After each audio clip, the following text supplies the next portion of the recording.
My name is Ariadne, and I'd like to welcome you to the Evolutionary Healer Virtual Summit and Book Launch. Today, I've got the pleasure of interviewing Dr. Karen Kan. Dr. Karen Kan is a medical doctor and doctor of light medicine. As a #1 best-selling author and founder of the Topican Healing Method, her mission is to help sensitive souls heal themselves, harness their gifts as a superpower, and express their soul's mission.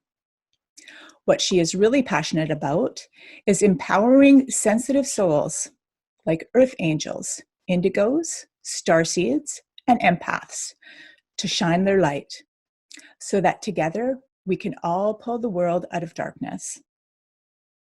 Through her Academy of Light Medicine, Dr. Karen teaches students her 3-step Topican healing method, which involves aligning with the highest source of information, asking quality questions through divine muscle testing, and then activating specific healing frequencies to do the clearing and the healing. Like a spiritual detective, Dr. Karen can discern in detail the foundational reasons for a person's symptoms. With expert mentoring, Dr. Karen empowers her students to get precise divine answers and teaches them how to activate divine energies for self-healing. Dr. Karen says, "Working with me is like learning how to be tapped into a spiritual supercomputer. I am sort of like Yoda from Star Wars, training you to be a Jedi Master in your own healing." In this interview, Dr. Karen Kan will uncover 3 myths highly sensitive people make that block their health and happiness, and 3 crucial skills you can learn to feel calm, controlled, and confident. Dr. Karen will also teach her STOIM technique that gets you into an auto-healing state. You will experience a Topican healing to reboot and restore healthy boundaries. Dr. Karen, thank you so much for joining us. Welcome to the summit. Hey, thank you, Ariadne. I'm so excited to be here. Thank you for, creating this for all of us to share. It's my pleasure. So can you please tell us how your journey went from you becoming a conventionally trained medical doctor to becoming an energy healer and doctor of light medicine? Sure. As with many of us in the healing space, we sometimes have to go what people call through the dark night of the soul, meaning a great stress, in order for us to grow and evolve. And I was no different, honestly. I mean, I went to medical school because I wanted to help people, as so many people, go to medical school for that purpose. And as a highly sensitive person, I really didn't understand what a big toll that was going to take on my body, like how hard it was actually going to be physically for me. But I did my best to kind of like shore up my emotions and get strong and try to be everything to everyone. And I was a very popular doctor because I was so naturally empathetic, as you can imagine, for people that are highly sensitive, like a lot of people that are in this space. And I thought, no, I can do this. And so whether it be, somebody dying or, children with cancer, I mean, things like that were very, very stressful for me because I could feel the emotions Mm. of other people. I could feel the emotions of the family. Didn't really know what quite to do with them at the time, but I didn't realize that my body was just slowly starting to weaken because of the stress that I was just kind of keeping in. I was just trying to hold it together. I was just trying to be the best doctor I could be for everyone, and then be the best wife, and be the best, the daughter, and be the best sister.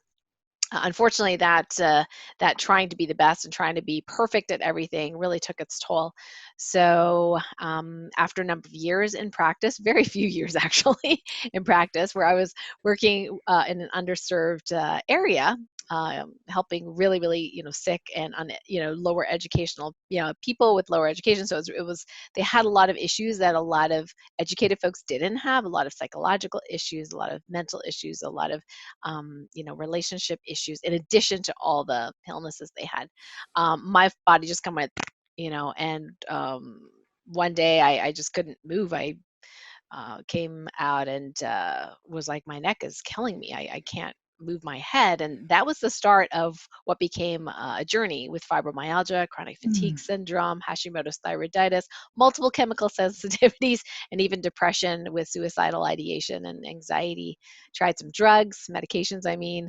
And I just got side effects. In fact, I remember one time taking amitriptyline and was so sleepy throughout the workday that I could barely keep my eyes open. And I thought, I give this prescription to people? Mm. Oh my gosh, this is what they feel. It was so nutty. And then what I realized later on was that as I was crying myself to sleep for the nth number of times, Mhm. that finally one night a little voice came out and said, "Hey, you have a choice." And it was my own voice, but it was kind of weird. It Mhm. was very nonchalant, non-emotional. Just you have a choice.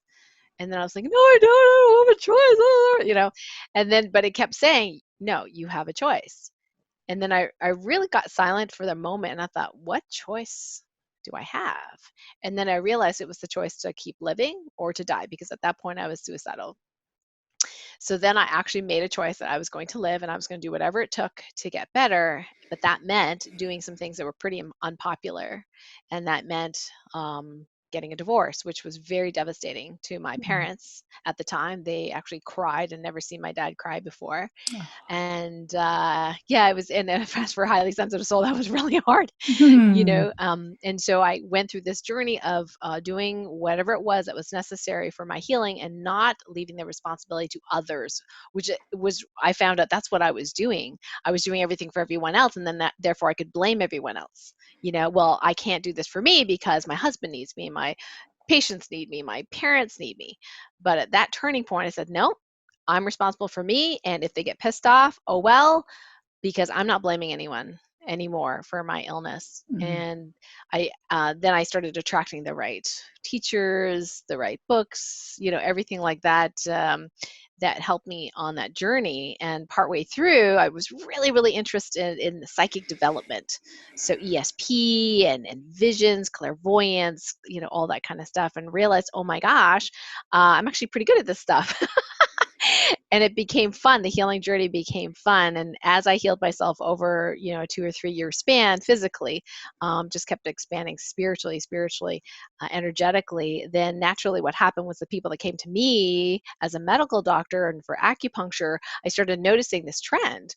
Like a lot of them were very much like me. They had chronic fatigue, they had Hashimoto's, they had autoimmunity, and all of them were highly sensitive people. And then it kind of just like one day, just like boom, oh, like I'm here to help people like me, who are highly sensitive navigate this world so they don't get crushed by all their stresses and feeling other people's stuff, which is what was happening to me along, for decades.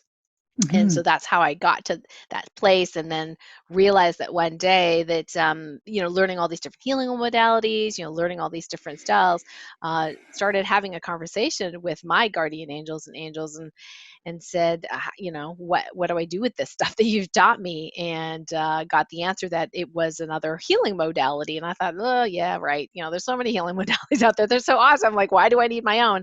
But they did answer me very quickly, and they said, well, part of it's self-expression. It's about your unique you in this universe, in this, reality. That's part of your evolution. And the other thing too is that not everybody resonates with every single healing modality out there, and you're going to Mhm. create something new that some people that's exactly perfect for what they need, and then your role is to teach them. So that's kind of how the light medicine came about. I use kind of like that left brain doctor knowledge that I have, but also that right brain psychic development that I had, and put the two together so I can speak to people both on their medical issues and explain things to them and teach them, and at the same time to have them tap in to this spiritual supercomputer, I call it, of source, to ask the right questions and to get the right energies for their healing. So I between the archangels, and then having run-ins and healings with entities, and there's all sorts of places where this healing work is been. And I'm just so grateful to have that whole journey experience.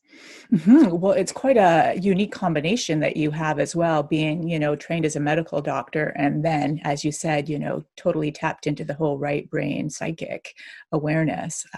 You must be able to create um, significant transformational change with all of your clients from that space, I would think.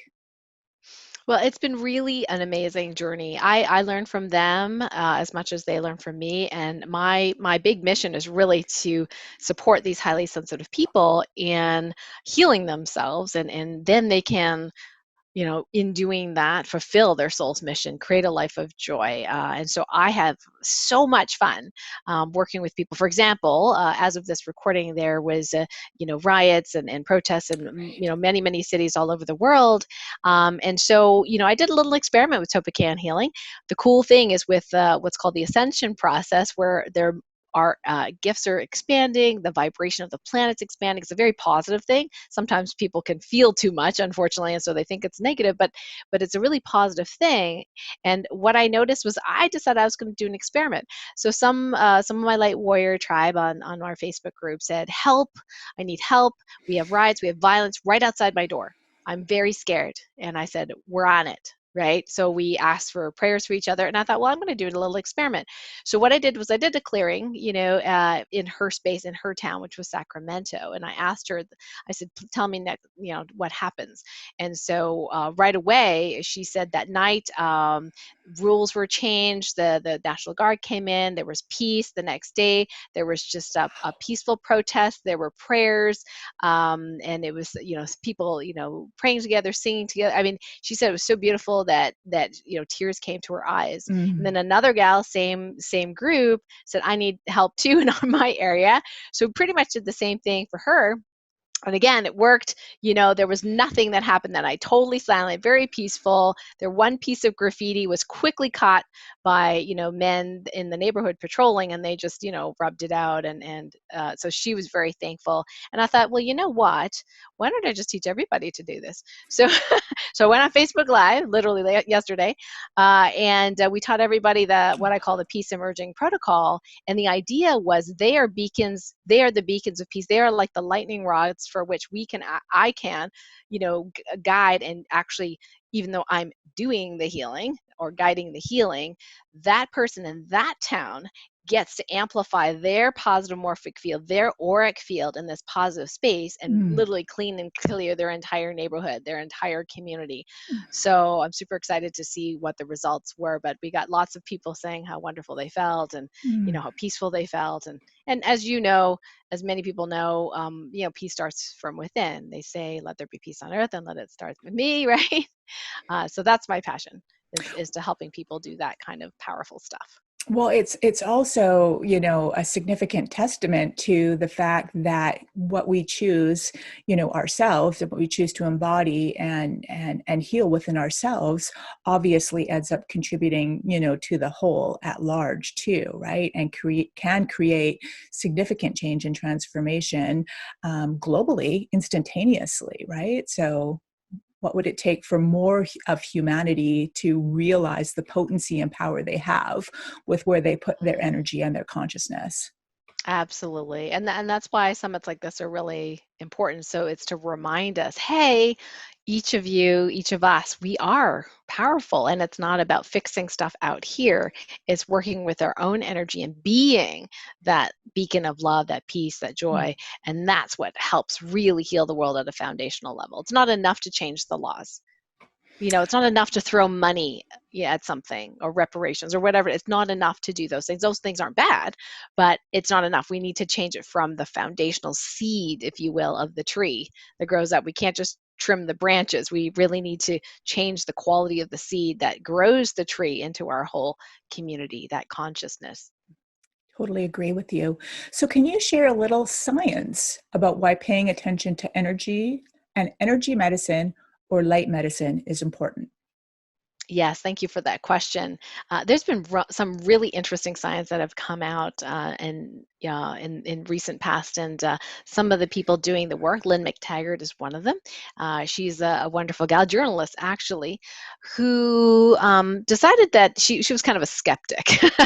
So she decided she was going to interview some of the top people in the world about this stuff to see whether this bunch of woo woo stuff actually makes any sense at all. So she started working with quantum physicists and all these big name people around the world, and come to find out there's actually science to say that things that we see in our minds can actually make a difference in the real world. So she wanted to do experiments to see if this were true. So we call them intention experiments. So in their various different experiments, they were able to have people pray over, if you will, a set of plants. The one they prayed over grew faster than the one that they didn't pray over.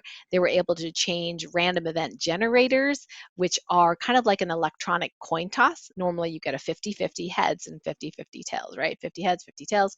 They were able to shift that to just, they would say to people, okay, I just want you to concentrate on making it a tails, or it's actually a binary machine, so it's 0 or 1. So they would say make more ones or make more zeros, and amazingly people could do that. And here's a really, really cool thing, and I remember reading this in one of her books. What they did was they ran the random event generator first. They locked it in a safe, okay, then they told people to concentrate on increasing the ones, okay. Then after they did the meditation, they went back and got the machine out of the safe that nobody had access to, and they looked at the results, and sure enough, there were more ones and zeros. So these people affected the past. I mean, that's powerful stuff to understand, like that kind of science. One of my favorite research experiments that I talk about a lot of the time is about the quality of our energy environment, like how important that is. And in this particular experiment, they had high-level healers heal a particular lab for about 3 months. So they did energy healing, and they directed energy healing to this lab to make it what they call a conditioned lab, a clean lab. Then they had two other labs to contrast for that, because they wanted to see whether if we put cells that were damaged with gamma radiation in each of these three labs, whether or not there was a difference, in their healing rate. So what they did was they took some petri dishes of these cells, and they were all cloned cells, so they're all exactly the same genetically. They gamma irradiated them, so they were damaged. And then they put a set of cells in the condition lab. They put one set of cells in the normal lab, and then they put one set of cells in what they called the dirty lab. Now, in the normal lab, they do regular kind of experiments. In the dirty lab, they actually do animal sacrifice. So that's what they considered energetically dirty lab. So they put these three sets of petri dishes in these labs. Then they had the energy healers sent, and them not knowing which cells were where, they sent energy healing to heal those cells that were damaged. And what was really fascinating is that in the condition lab, where the energetic environment surrounding those cells were clean and already energetically enhanced by the healers, they survived 88%. So 88 out of 100 of those cells, that percentage survived. And in other words, the healing was successful. Now, in the regular lab, where the healers were not already working on it for several months, but they weren't doing animal experiments, only 10% of those cells survived. And in the dirty lab, where they had sacrificed animals, there was death, there was killing, 0% survived. Wow. So yeah, so it's and this is like, remember, these are high level energy healers directing healing to all these cells. So despite the quality of the healing that they were sending, the environment of the dirty lab was enough to negate their positive energies. And that's why I actually helped me create, actually, the study helped me think about it and create one of the freebies. One of the gifts that I have is called the Clearing and Protection Spray Formula. So this formula actually helps to condition the energy in your space, so it'll optimize the quality of your healing. And so this is a freebie. It actually even clears ghosts in that space. It lasts Mhm. about 24 hours after you spray it. People that have like a lot of computer equipment around, it's good to maybe do it, every day, because electromagnetic radiation from all that equipment can cause people to be very sensitive and not feel good, lower their energy. So we want to clear that energy every day. And it's a great way to have optimize your healing through healing your space, your environment. And there's lots of other research like intuition, like people in the Heart Math Institute do tons on intuition. Mhm. So there's a lot of data supporting that energy medicine is real. Energy and light medicine is real, and intuition is real, intention is real, and we see it every day. I change the weather every day. Well, not every day, but every day that I feel like I need to, because of my own reasons. Mhm. Like, hey, I have a webinar and it's really thundering and showering, and it's really loud, because I have a metal roof. So I was like, I asked the angels, please stop raining for about 2 hours. That'd be really awesome. And sure enough, boom, 5 minutes before the webinar, silence. Mhm. Webinar ends. A little bit of time later, pouring. Mhm. Yeah, yeah. So So it's there fun. needs to be sort of, I think, or what do you think, an element of, believing that you have the capacity to do that, and also being willing to receive that kind of assistance, right? Like not everybody can go ahead and, do what you've done right off the get-go. Or do you think, Well, I yeah, mean, as far as weather differently? magic is concerned, Hmm. one could argue, well, children learn it so easily because they don't have any preconceived idea that they can't do it, right? Right. So, and is it possible for an adult to block it? Yeah, they can. I actually was doing this for a friend of mine who was getting married, and we were having a rehearsal. We were doing a dance rehearsal. We were going to perform at her wedding, and they said, "Oh, it's going to be raining, and we're at the top of the mountain. You're not going to be able to see anything. It's going to be so much fog." And I said, "Hey guys, we can do weather magic, right?" And these are not like spiritually woo-woo kind of people, right? So like, what are you talking about, Karen? I'm like, okay. We're going to change the weather. I'm going to teach you how to do it. Okay, it's going to take you 5 minutes. So I teach them how to do it, and sure enough, the next day it's sprinkling, and then but as soon as it's time to go up the gondola to the mountain for the ceremony, everything clears up. It stops raining. The fog clears. Now they can take pictures. It was sunny. It was warm enough because it was going to be cold that day too, and everyone was amazed at this weather. And the funny thing is I taught them how to do it, but the funny thing is when people said, "Hey, can you believe the weather?" Like, "Oh, Karen did it. Dr. Karen did it." And I'm like, no, we did it. So one of the gals comes up to me, she says, "I have to be honest, I didn't do it because I didn't believe it." She kind of looks a little sheepish. And I Hmm. said, "That's okay." you know? So she says, "But I believe it now."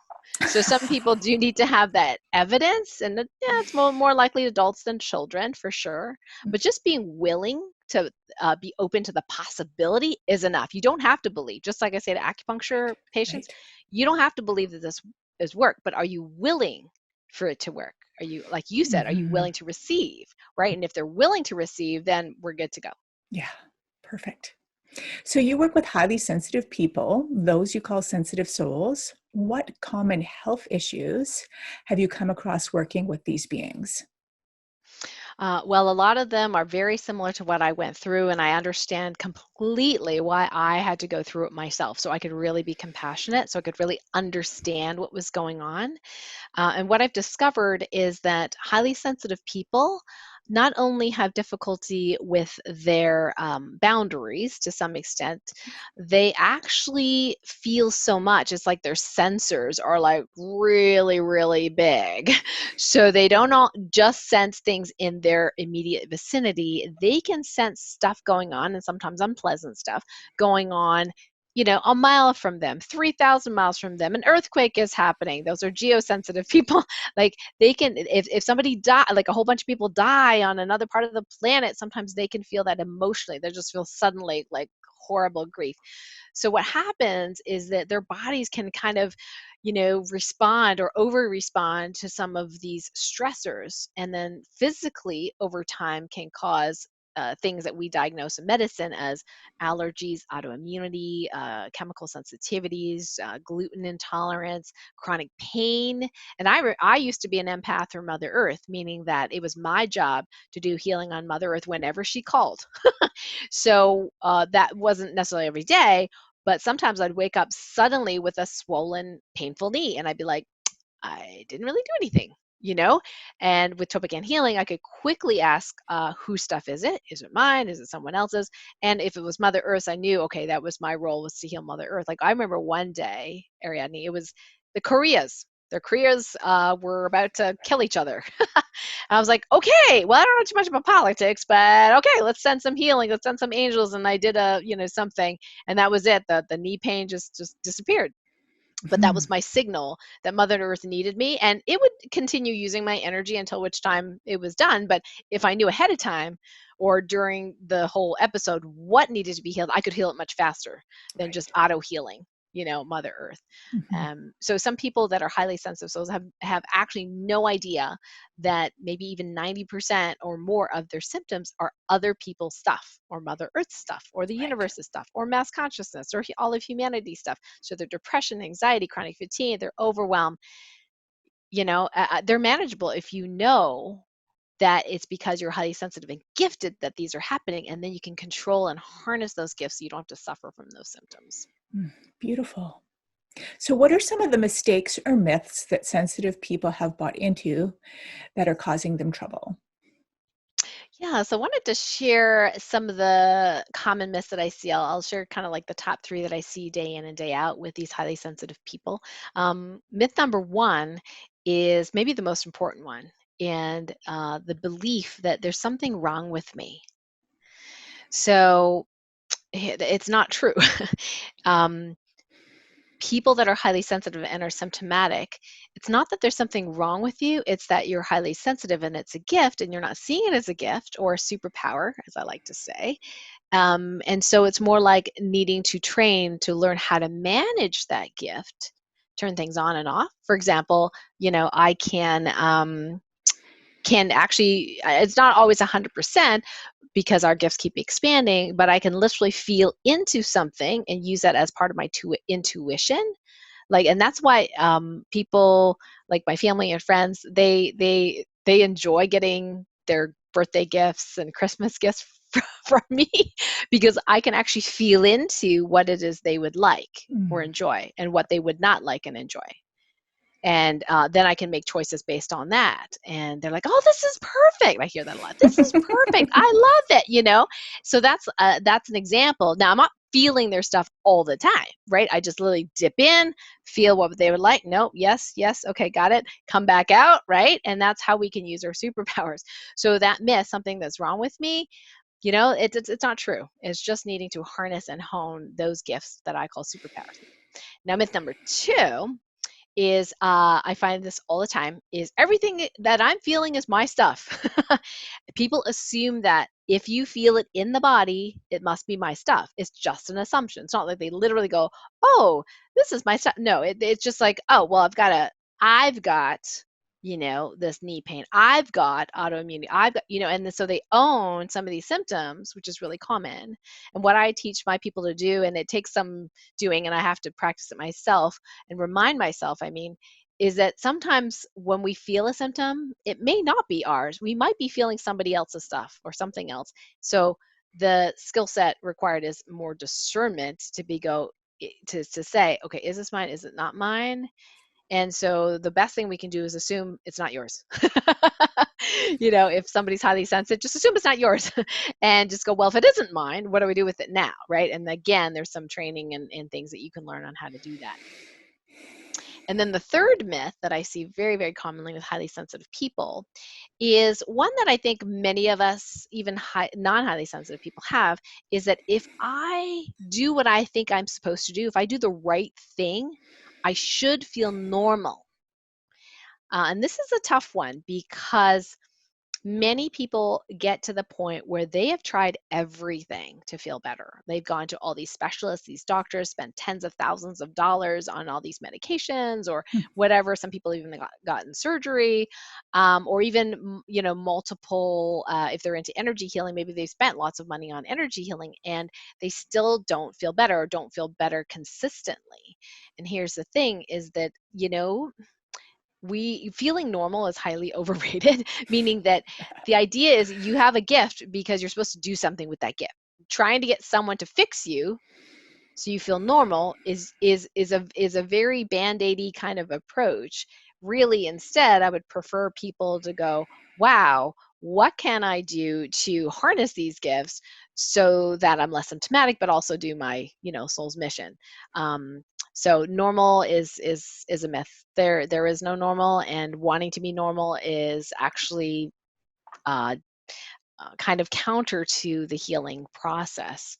Mhm. And really saying to the universe, I don't want these gifts, take them away. And most people go, oh, they're gifts, I want my gifts.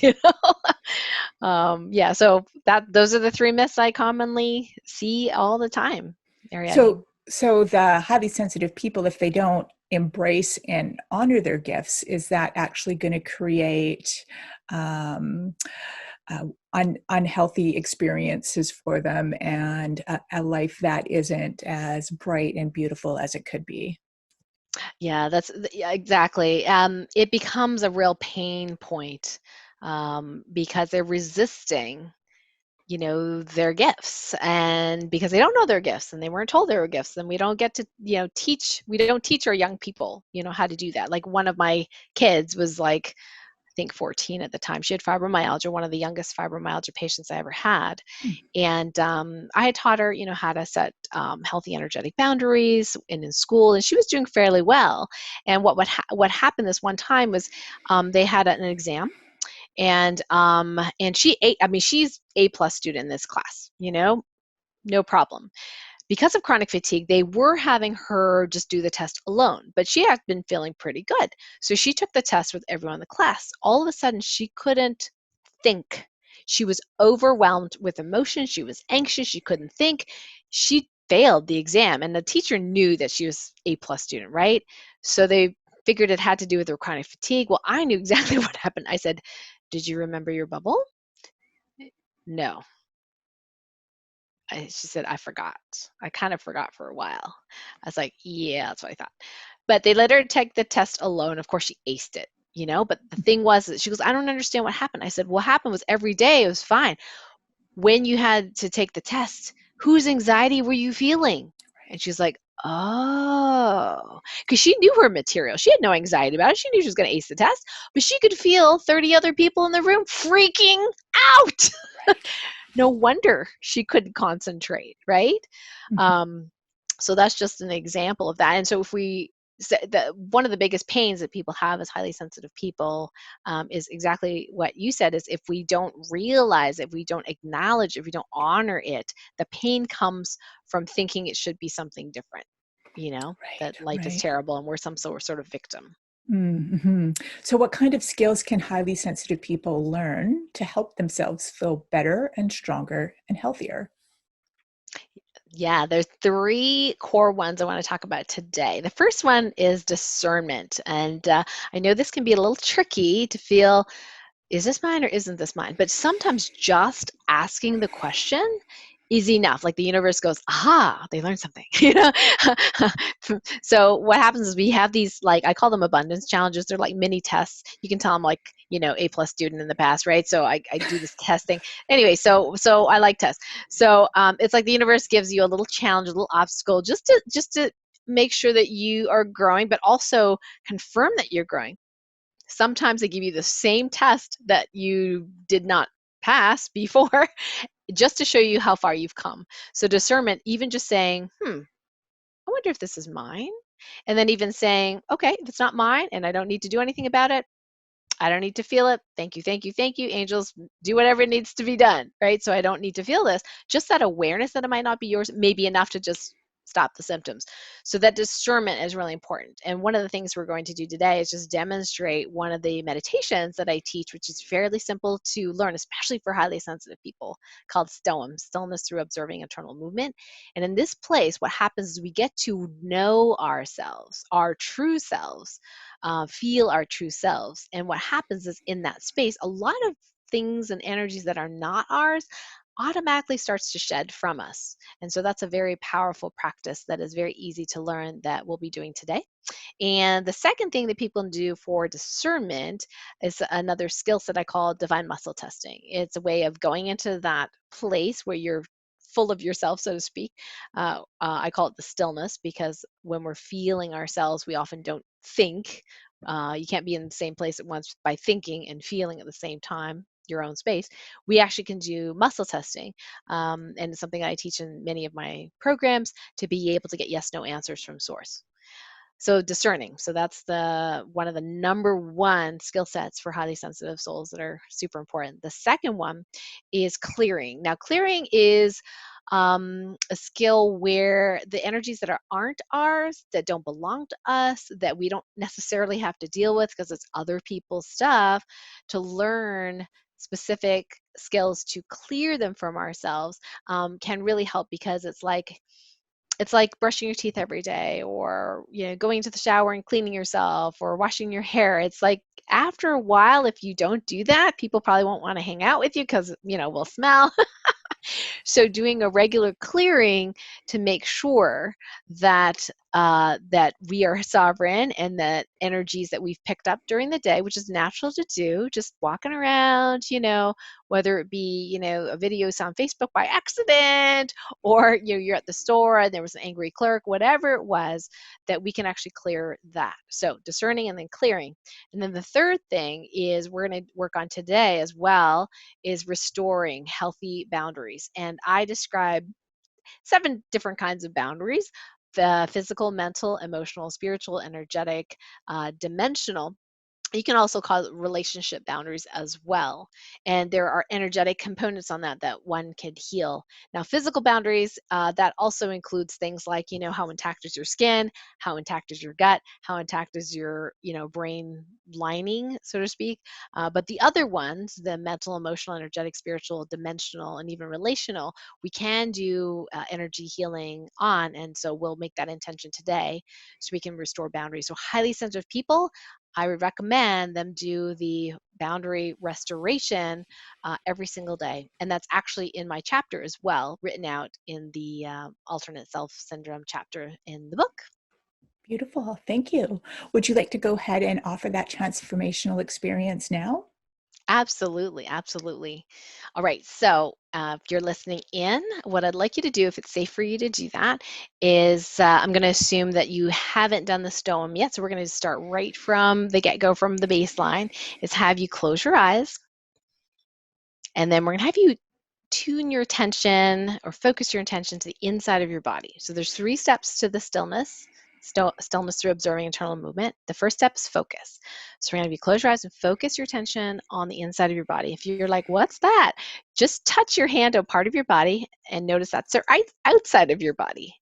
So tune your attention to the inside. And just to amplify the energy moving in your body, what I want you to do is rub your hands or shake your hands really, really vigorously. Just get the energy moving. And if you're standing, you can jump up and down, And then what I want you to do after that is just to rest, but keep your eyes closed. And now refocus your attention on your body. And most people will feel a difference. They'll feel actually a flow, an energy, a vibration, if you will, in their hands where they're just rubbing. And the next step is to actually feel it. And then the third step is to follow it. So feel and follow where this energy flows in your body. You can check into different parts of your body. Feel it if you feel like, oh, I don't feel it on one side of my body, but more on the other. That's okay. So the idea is to feel it and focus on it and to follow it without judgment, without expecting something. And if you are listening in and you happen to have a pain area in your body, we can go and pay attention to that spot. and just to see what it's like with curiosity. Is there flow? Is there energy moving there? Do you feel some sort of movement or not? And if you don't, that's okay. You can kind of travel almost like to different parts of your body and just check in with your body. And you can go wherever you want. You can stick with your hands and where the vibration may be the strongest, or maybe your heart area. Different people will feel the vibration differently in their bodies. So then what you can do to kind of jump another level to see if this works for you is you can continue paying attention to that vibration or movement in your body, but now slowly open your eyes and see if you can still feel it, even with your eyes open. So now you have a little bit of visual distraction and, of course, auditory distraction because I'm talking. But see if you can still pay attention to that vibration, even with the sound, even with your eyes open. And if it's a little bit harder and you want to go back to closing your eyes, that's okay too. And this stillness through observing chill movement, that is it. It literally is like a 1 to 3 minute exercise. And if people are fully able to commit to doing this for a few seconds a day, multiple times a day, you'll be tapping in to what we call the 0 point, the creator or the creative space. And being in this space, often people say, I feel lighter, I feel peaceful, I feel calm. Whatever I was angry about 2 minutes ago, I kind of forgot about it. And that's natural. But even if you were emotional about something, I actually use this on purpose. If I'm irritated at something, or for example, one day a while back, my parents were on the phone and they thought I was going to be upset about something. So they were complaining to me and they were worried that I was going to be upset. And I thought, I'm just going to do stillness while they do this. So they're talking on the phone and I'm listening and I'm feeling my body respond to what they're saying. And these waves would come and go. And I was like, this is cool, And what I realized, my emotional reaction was nil. I didn't intend for it to be nil. It just happened to be nil because I was focusing on my body as they were speaking. So you can use stillness in many different ways, and you can even use the space to generate your ideal reality. This is beyond what we can cover today, but it's one of the things that I teach in one of my programs, the Sensitive Soul SOS program. So in this space, what I'm going to do now, we're going to do the second half of our experience today. It's the Restoring Boundaries protocol. So I'm going to say what's called a Topocan Healing Directive. And this is like instructions. So we're telling the frequencies what we want it to do to help restore your boundaries. And again, this is written out in the book that you can just go ahead and say it, word by word, or create your own version of it from the template in the book. So here we go. So I now command that all boundaries, physical, mental, emotional, spiritual, energetic, dimensional, relational, and any others we don't know about, be restored and rebooted to 100% sovereignty in the highest and best way, all directions of time and all timelines where you exist, with ease, speed, and grace. Thank you. Some people get a visual, some people don't, some people feel something, but it's a good idea to pay attention to your body this whole time to fully receive. And then this is something that I highly recommend that people intend to do. Like I said, it doesn't take much time to do every day. Do you have to sit and meditate for 60 minutes at a time? Honestly, I don't. Some people do it and they love it, and that's great, and I bless you for it. But I don't. I'm very busy, and I like being busy, and I like doing stuff. I'm kind of a doer. So this is my meditation. I go into the stillness through observing internal movement in my body, and I can do two things at once. And it works for me. Magical things Absolutely. happen, signs, Yeah. synchronicity. So that's how I know that it works for Mm-hmm. me. So just Mm-hmm. experiment and see if it works for you too. Yes, it's beautiful. It's Thank you. kind of a recalibration and sort of embracing of, your whole entire being, right? Mm-hmm. Yeah, absolutely. Absolutely. Fantastic. Thank you so much. So My pleasure. if someone wants to connect with you or learn more what you do, what's the best way to do that? Well, we do have a free group that they can join. Currently, it's on Facebook. I say currently because sometimes through whatever's going to happen in the world, whether it be censorship or something like that, we may have to move. But right now, the best way to connect with the group, whether it be on MeWe or Facebook, is through a domain name that I bought called lightwarriornetwork.com. So wherever that Light Warrior Network is pointed to, that's where our group is going to be now and in the future. And that's free to join. Every week we have activities. We have prayer Tuesdays. We have, Wednesday wins, Thankful Thursdays, Soulful Hmm. Sundays. And every month I do a free mini healing and mini group healings and mini readings for people. And I go live. Currently, it's on Facebook as of this recording. So currently go live on Facebook in that group specifically, and we take questions, from people in the group, what's going on with them, and we send healing to everyone who is there. And then certain people source says yes, we'll do a special mini reading, and then I actually do Topican healing and show the method how we do it. We have our guides in front of us. They can see them on the screen, and they can see how we do the Topican healing method. And then anyone that is more interested in learning how to do it for themselves, then they can get on an interview with me. But we have lots of fun things that we do Hmm. every week and every month. Sounds like it. You're keeping everybody busy. It's just offering is there if they want some Beautiful. support. So lightwarriornetwork.com. Fantastic. Excellent. Well, thanks again, Dr. Karen, and to all of our viewers, thank you so much for joining us. And what if evolving to embracing your superpowers was the revolution necessary to bring humanity out of darkness? Thank you, Beautiful. Thank you, and Ariadne. namaste. Namaste.